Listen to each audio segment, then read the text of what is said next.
यशोमती मैया के नंद लाला।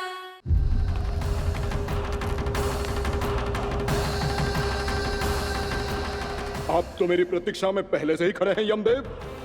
तब तो आपने मेरी चुनौती के बारे में भी सुना ही होगा। कहिए, क्या उत्तर है आपका? मेरा स्वागत करके अपना राज्य त्यागेंगे या मेरा सामना करके अपने प्राण? हे असुर श्रेष्ठ, मैं आपकी अधीनता स्वीकार करने के लिए तैयार हूं। बस एक विनती है मेरी। शर्त को विनती का नाम देकर बहलाना चाहते हो मुझे यमराज? असुर राज मूरा के सामने शर्त रख पाओ, इतना सामर्थ्य नहीं है तुम में। इसका आभास है मुझे असुरराज, पर मैं आपकी अधीनता स्वीकार करूं इससे पहले आपको स्वामी धर्म का पालन करना होगा। मेरे पुराने स्वामी के क्रोध से मेरी रक्षा करनी होगी आपको। कौन है तुम्हारा पुराना स्वामी? भगवान श्री नारायण। और छोटी माँ मुरासुर को तो श्री नारायण से भी रक्षा का वरदान प्राप्त था ना? यही तो श्री नारायण की लीला थी बलराम। पर वो राक्षस अपने दम में जे समझ ही ना पाओ कि वो क्या भूल करने जा रहा है, और पहुंच गो भगवान श्री नारायण को चुनौती देने के लिए।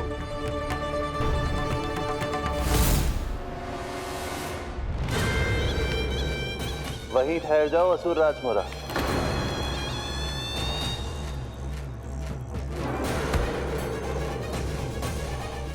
यहाँ क्यों आए?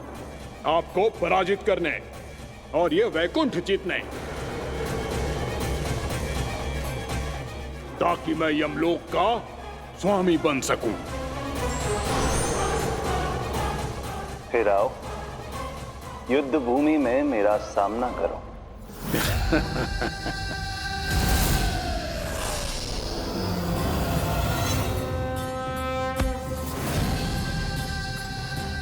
ये नहीं जानते कि इनसे ना हारने का वरदान तो मैं पहले ही प्राप्त कर चुका हूं। इसलिए युद्ध ठीक से आरंभ हो पाए उससे पहले ही इन्हें जीत लूंगा मैं।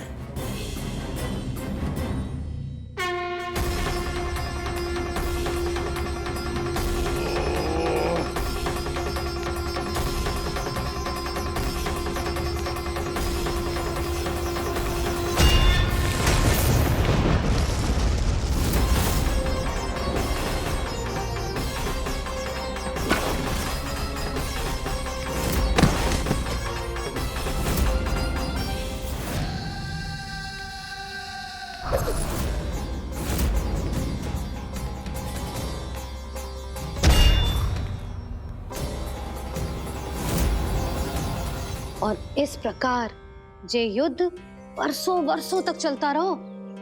दोनों योद्धा पूरे ब्रह्मांड में अनेक अस्त्रों शस्त्रों के साथ युद्ध करते रहे।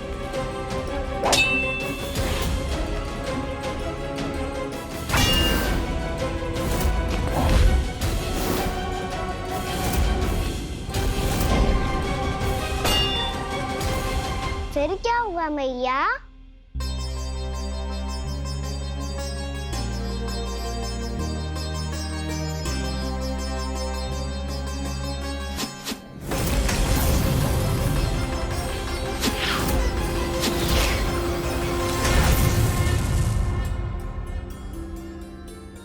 उस युद्ध को कभी समाप्त हुआ हो, पर कैसे?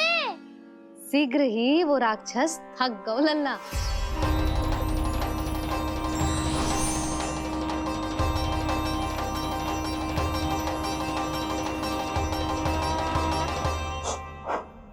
खड़े खड़े देख क्या रहे हैं नारायण?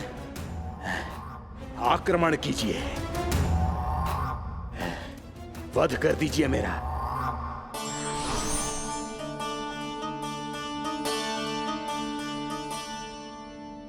मैं तुम्हारी वीरता से प्रभावित हूं, इसीलिए इतनी थकान की स्थिति में मैं तुम जैसे वीर पर आक्रमण नहीं करूंगा। जाओ विश्राम करो। यदि फिर से युद्ध करने की इच्छा हो तो तुम्हारा स्वागत होगा।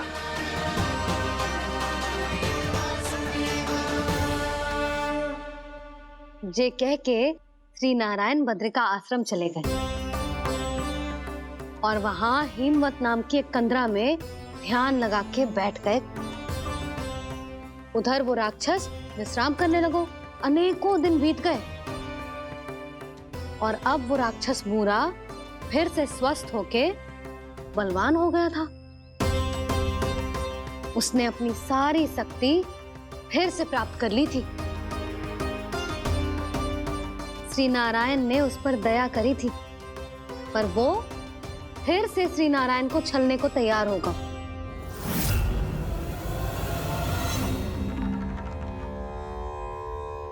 ध्यान में बैठे बैठे श्री नारायण योग निद्रा में चले गए,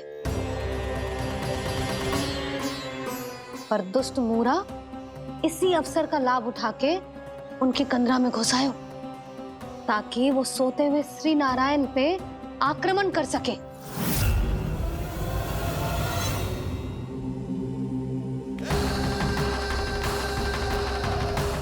आज इस लंबे युद्ध को जीतकर अपने इस अंतिम शत्रु का भी अंत कर दूंगा मैं।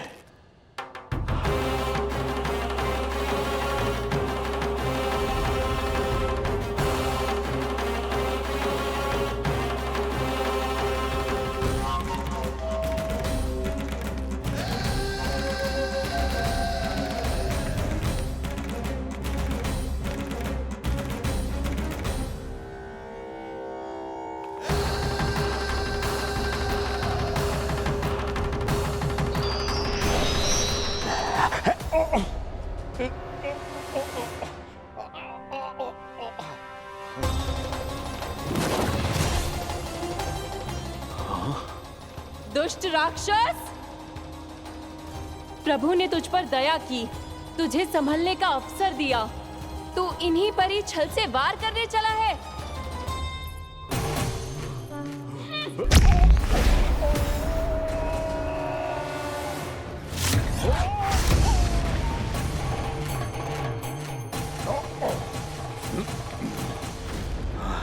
मैं अजय हूँ, मुझे कोई पराजित नहीं कर सकता। ब्रह्मा का वरदान है मुझे। तूने नारायण से अपराजय होने का वरदान मांगा था मूर्ख, उनकी शक्ति से नहीं। ध्यान से देख, मैं तेरी मृत्यु हूँ, मृत्यु।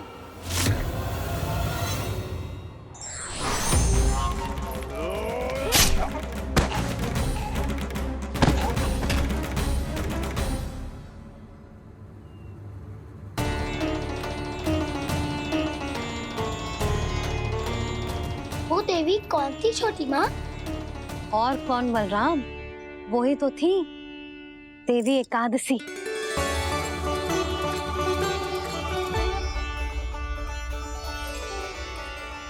मुझे क्षमा कीजिए प्रभु, आपकी आज्ञा के बिना ही युद्ध करके आपके शत्रु को मृत्यु के घाट उतार दिया। क्षमा नहीं, आपकी तो प्रशंसा होनी चाहिए देवी। असुर राज को मारकर आपने सभी देवताओं को मुक्त करवाया है। इस पापी के अहंकार से तीनों लोकों की रक्षा की है आपने। आप एकादशी की तिथि पर मेरी एकादश इंद्रियों से उत्पन्न हुई हैं। इसीलिए मेरे सभी भक्त आपको उत्पन्न एकादशी के नाम से जानेंगे।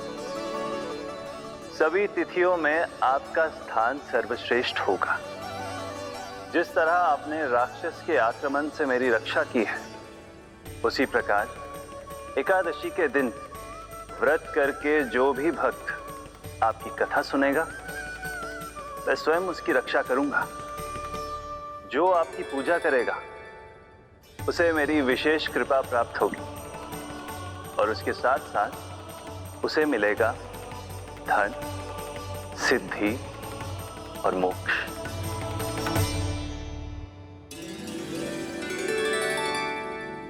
इसीलिए आज के दिन व्रत रखने का बहुत अधिक महत्व होता है।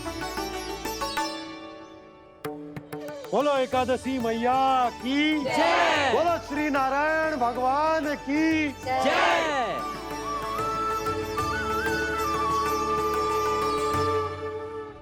प्रभु की कृपा से एकादशी का महत्व भी पता चल गो और मेरा व्रत भी सफल हो गो। अब भी नहीं भूला राम, एकादशी का व्रत पूरी तरह तभी सफल होता है जब द्वादशी के दिन उसे पूरा किया जाता है।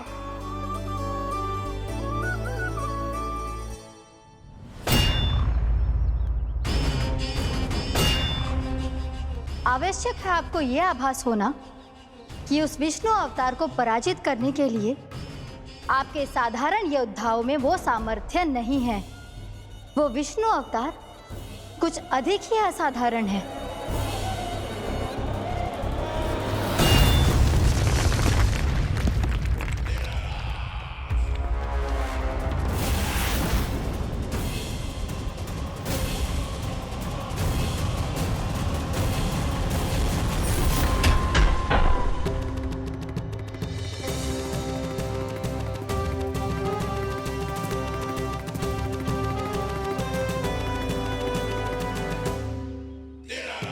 अब मैं दिखाऊंगा उस विष्णु अवतार को असाधारण शत्रु क्या होता है।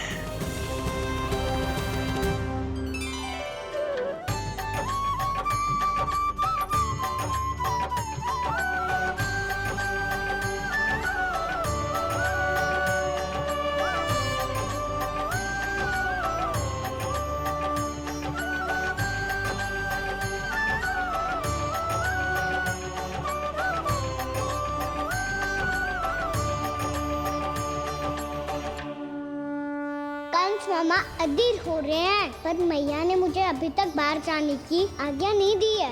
अभी उन्हें किसी और राक्षस को यहाँ भेजने से रोकने के लिए मुझे ही कुछ करना होगा।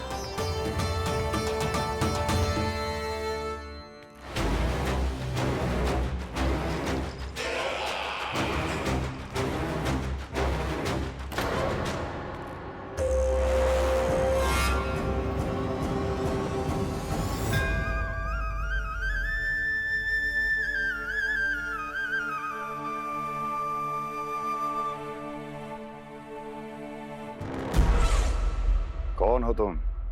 बचपन से ही मुझे मारने का सपना देख रहे हैं, फिर मुझे ही नहीं पहचानते।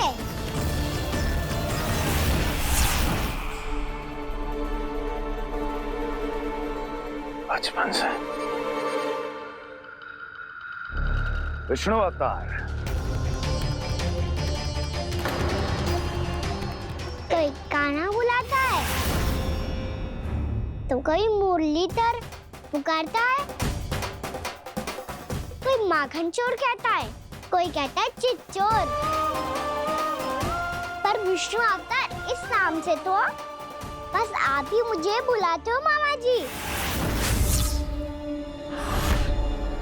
इतना साहस ये तो यहाँ आ गया है।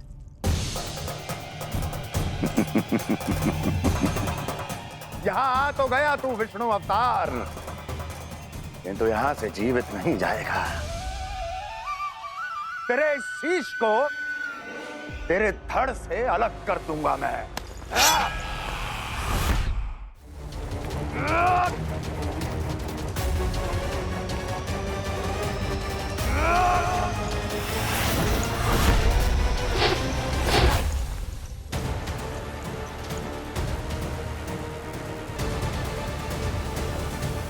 वहाँ कहाँ देख रहे हो मामा जी? मैं तैयार हूँ।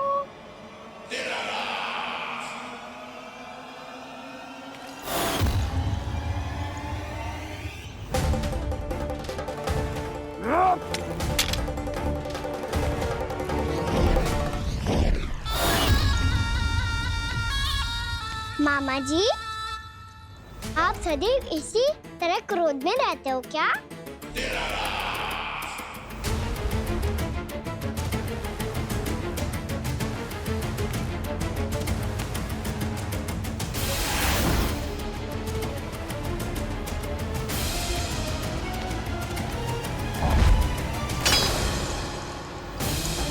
छोड़ छोड़ मेरी तलवार को। छोड़ो तो तब जब पकड़ा हूँ।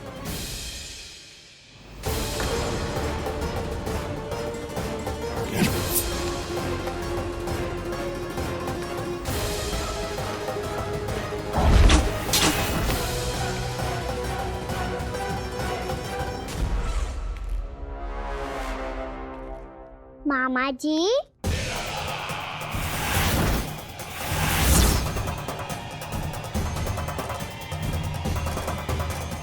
आप थक गए होंगे, थोड़ा विश्राम कर लो।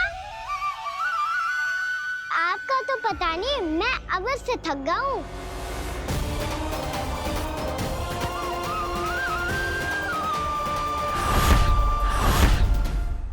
मेरे सिंहासन पर बैठने का दुस्साहस। अभी तो बस अभ्यास कर रहा था मामा जी। भविष्य में मुझे तो बैठना है यहाँ। आपने बल प्रयोग करके से अपने पिताजी से छीना था। मैं आपसे छीन लूंगा। जो छल और बल से लिया जाए वो अधिक समय तक टिकता नहीं है मामा जी।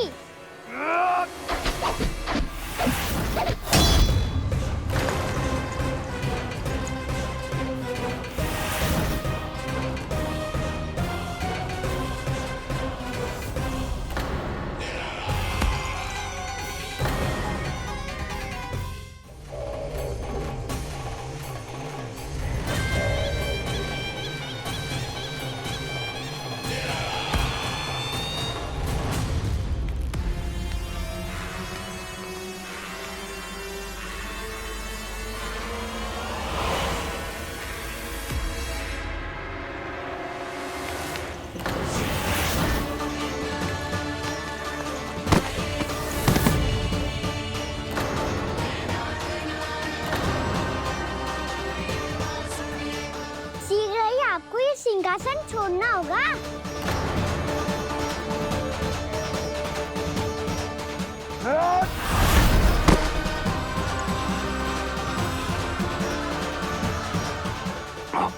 वो मेरा सिंहासन छीनना चाहता है। वो आ रहा है, वो आ रहा है। सैनिकों, दुर्जन, बंद कर दो सभी द्वार और घरों के, सब के सब। इसकी हर संभावना पर इतना कड़ा पहरा बिठा दो कि ना तो कोई महल के भीतर आ सके, ना कोई बाहर जा सके। मुझे महल की चप्पे चप्पे की सूचना चाहिए। जाओ।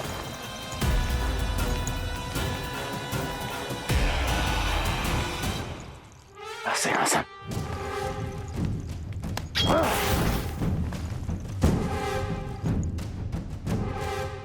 अब आ, दुष्ट मायावी, ए छलिया विष्णु अवतार, मैं कंस तेरी प्रतीक्षा कर रहा हूँ। देखता हूँ मेरे सिंहासन पर कैसे बैठता है तू।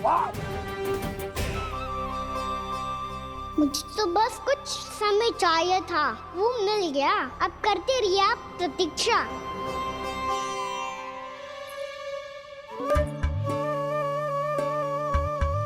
जी अपने आप से बातें क्यों कर रहे हो जी?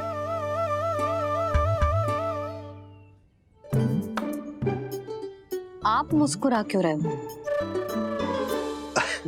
ना कछु ना। बताओ क्यों मुस्कुरा रहे हो? तुम ही पर गए हो जी। जब तुम व्रत करती हो तो तुम भी ऐसा ही करती हो। इसी प्रकार भूख अधिक लगने पर अपना ध्यान भटकाने के लिए स्वयं से ही बड़बड़ाती रहती। होगा। आपको तो बस मेरा उपहास उड़ाने के लिए बहाना चाहिए।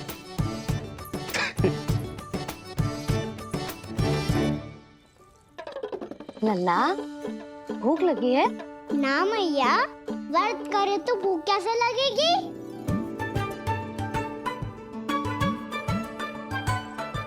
यदि लगी हो तो छोटे बालकों को थोड़ी बहुत भूल चूक क्षमा होती है।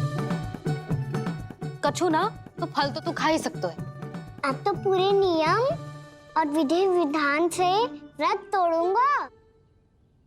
कल द्वादशी के सुबह मुहूर्त के अनुसार। ठीक है।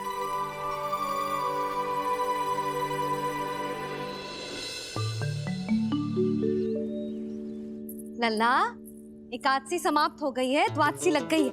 अब तू व्रत तोड़ सकते है। भोजन कर ले। ले।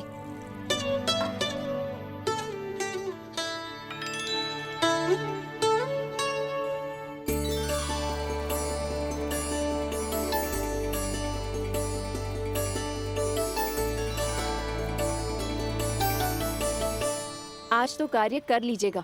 मैं ना चाहती कि सब गांव वाले फिर से आपका उपहास उड़ाएं। अरे इसी क्षण कार्य आरंभ करना आवश्यक ना है, कुछ खा तो लो। कल भी पूरे दिन व्रत में रहे, अब तो कुछ खा लो। ना ना, अभी बिल्कुल भूख ना है। और हाँ भगवान, तुम्हें चिंता करने की आवश्यकता नहीं है। आज मैं किसी को भी 2 शब्द कहने का अवसर नहीं दूंगा। अरे कुछ खाओगे पियोगे नहीं तो कैसे रहोगे?